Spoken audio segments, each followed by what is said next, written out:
Booknooks exploded onto the scene in about 2019 after Japanese artist Monday created a back alley bookshelf. Booknooks are like a small diorama that fits on your bookshelf in between books. The whole point of them is to try and add colour to your room. Now 7 years later we have quite possibly hundreds of them, and here are some now. So this Booknook is like a witch's shop. It's quite dark, which is why I've put the light on, but you can see that there's sort of a broomstick, some potions, some spells. The next one here, this Booknook, is like a flower shop, and we can see that there are portraits and paintings on the walls. This last one is actually not quite a Booknook, it's more of a full-scale diorama. But this, similar to the first one, is like a witch's house, almost. And you can even get them in miniature form. So this is a Japanese house, much smaller than the other diorama. It probably took 10 hours maybe to make, and it was very finicky. But there's a debate, I suppose, whether dioramas are Booknooks, but they're essentially the same type of thing, a type of inner world that goes on bookshelves. Now, you've probably heard some of the more popular sellers, like for example, Rolife. They sell pretty much anywhere in the UK and globally, but there are lots of others. So this is, for example, a company called Guangzhou Jiate Crafts Company, and they're from China. And this is just one of the many 10s that are actually available on Temu. But it's with these that things start to get a little bit strange. So some of the translations start to get a little bit questionable. Twilight Book Mall is fine, nothing wrong with that. But then you have other things like Rail Tracks Secluded City. It makes sense, you can sort of figure out what it is, but grammatically it just seems a little bit off. But then there's also brands as well. So this one is DIY House, but then another one that we have here is DIY Magic DIY House. So it seems a little bit knockoffy, I suppose. So the real question is which of these companies actually exist? Which of these Booknooks are really real? And are they genuine or are they knockoffs? So as luck would have it, all three of these Booknook boxes that I've just showed you are coming from the same company, Guangzhou Jiate Crafts Company, although the spelling is slightly different depending on which box you look at. The main thing is that the address is all the same. This company is somewhere in the Panyu district in Guangzhou City, China. As we can see here, there's a list of other companies, but more on that later. So, as we can be pretty sure that Guangzhou Jiate exists, let's focus on that one. Okay, so one thing that we can do is we can see what we can find in Google. Now, there isn't particularly that much when we look. What we do get is we get some sort of like collector website. I don't really trust a lot of the stuff from these things because I don't really know where they're pulling the information from, and usually you have to create an account. But there is a company which is Guangzhou Jiate Arts and Crafts Company. It doesn't really have anything more than that, but the fact that it's a name that it's picked up is something. We actually get a lot more data from this website, which is China Toy Expo. So it seems like there was a company called Guangzhou Jiate Crafts that went to this China Toy Expo at some point. Now, it doesn't have a particular date attached to it. It's got a little bit of a description here, the fact that they're a professional factory specializing in essentially Booknooks and other similar models. They apparently hold hundreds of product patents, but this is a little bit more evidence to suggest that they do sort of actually exist. But in terms of what's available here, that's all we've really got. Now, but what we can do, which might have some more information, is going back to Temu exactly, because this is where we got the actual product from. When we sort of search for it, we do manage to find something which I'm pretty sure is the exact same thing. In very Temu fashion, it adds literally every single word or name it can think of to try and work in the search algorithm. But if we actually look at the trader that is selling this, we do get what we're looking for, almost. Guangzhou Jiate, sort of the same company. But the thing that really sells it is the fact that the address is the exact same. That was the same address that we found on the actual box itself. Also, the email address on one of the labels on the boxes, they do have an email address in this format. It's a really weird long number with QQ. I'm assuming that that's some sort of product number maybe. But the key thing to look at here is the trade register and the registration number. Now, if it's anything like the UK, we have Companies House, which is where companies get officially registered, And this seems to be a similar thing here.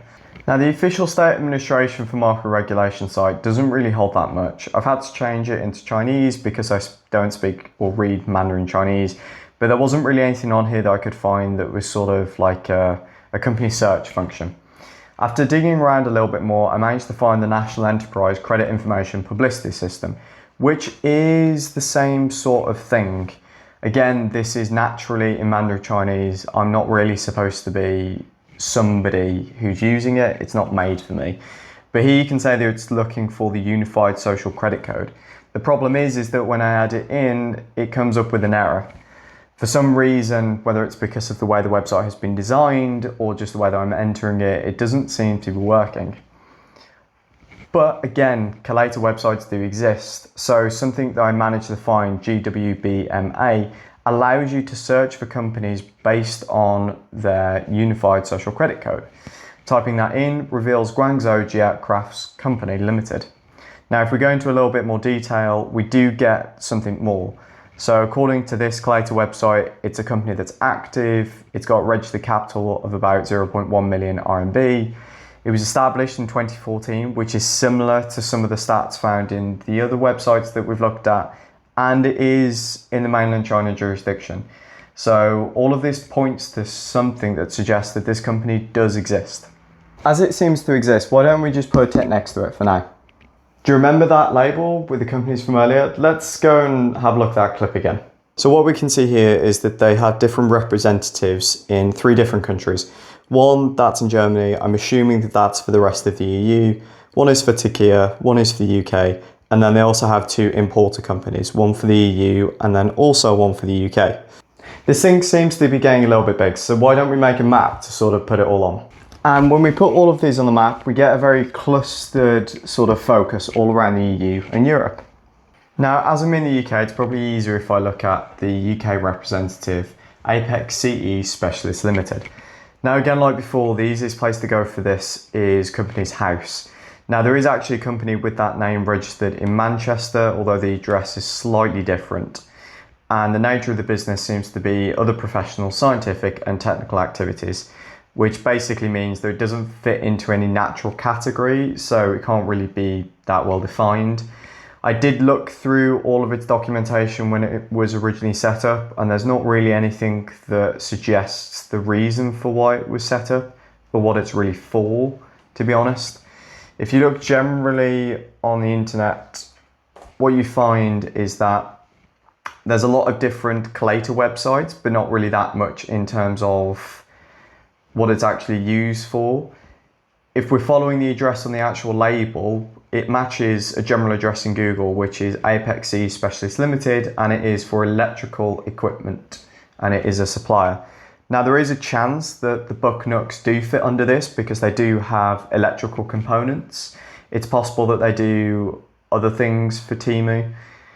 Looking at some of the reviews, it seems there's a combination of things that they supply, everything from water heaters to combination locks.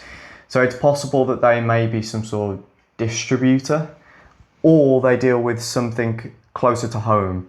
They are more likely regulators or compliance professionals. If we look at here, this is another one, and this was actually the one based in Germany. Again, none of these are particularly helpful in terms of the websites or what they really look at. According to this forum, it seems to suggest that the reason why that company actually exists is just generally for compliance reasons and VAT and tax purposes. So it's not even necessarily the case that they will be doing anything specifically. It is just solely for tax. So for the moment, I'm going to put a question mark for Apex CE. While we can say that we do think it exists, I can't really be certain of actually what it's for, other than what that one forum mentioned. The difference with this company, WhaleCo, compared to the Apex is that we actually can find a little bit more information online. So what you're looking at now is a signed order specifically in the name of Temu Share Shop Limited, and it was an application made by 5 Bells Limited and WhaleCo UK Limited. This is the company that we care about. It seems like they had essentially asked for Temu Share Shop Limited to change its registered company name because it was believed that it was offending. Now, the only reason why Temu Share Shop would be an offending name is if these companies were somehow linked to Temu to begin with.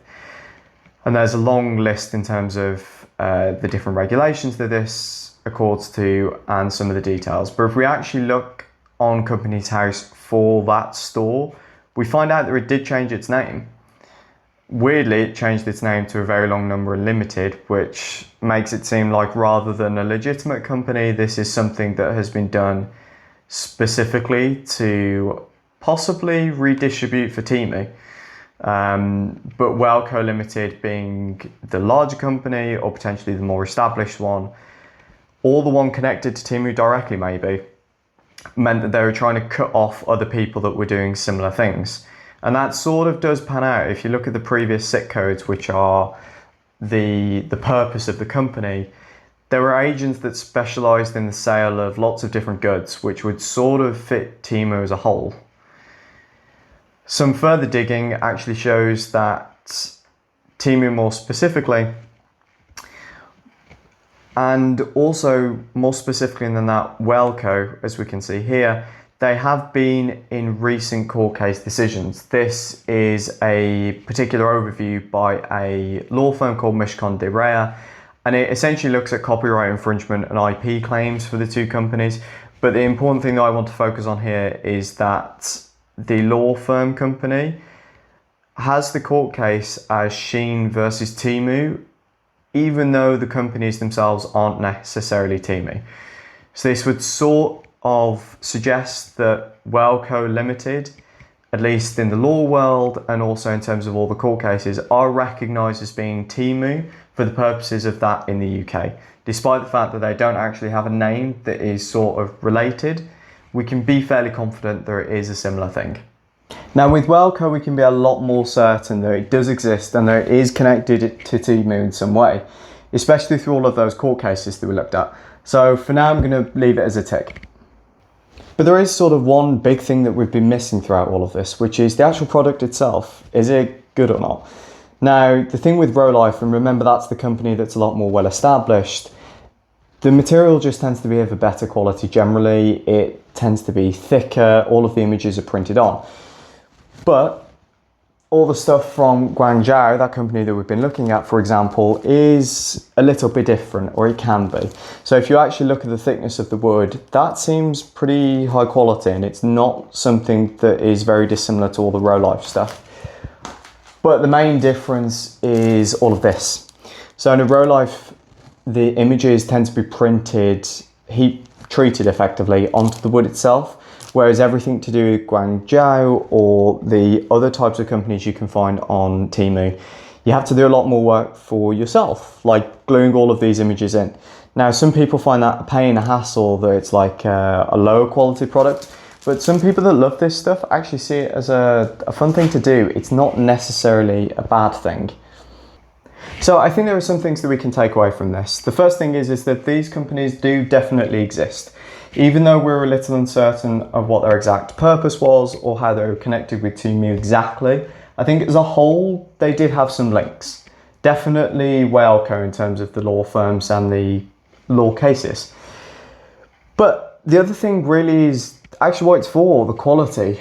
As we saw, the quality of this company and others, it's not necessarily bad. In some cases, actually, people might enjoy the extra effort that they put in. And I think that's the biggest takeaway from this. Whenever you're buying something from Temu or these sites where they have hundreds of products and hundreds of companies doing the exact same thing, that's not necessarily the case that they're bad. I can't test it without going to China and going into the factories, but the products speak for themselves, at least for Booknooks. They are all of a similar sort of quality. But aside from that, from other things, maybe it really is just a roll of the dice.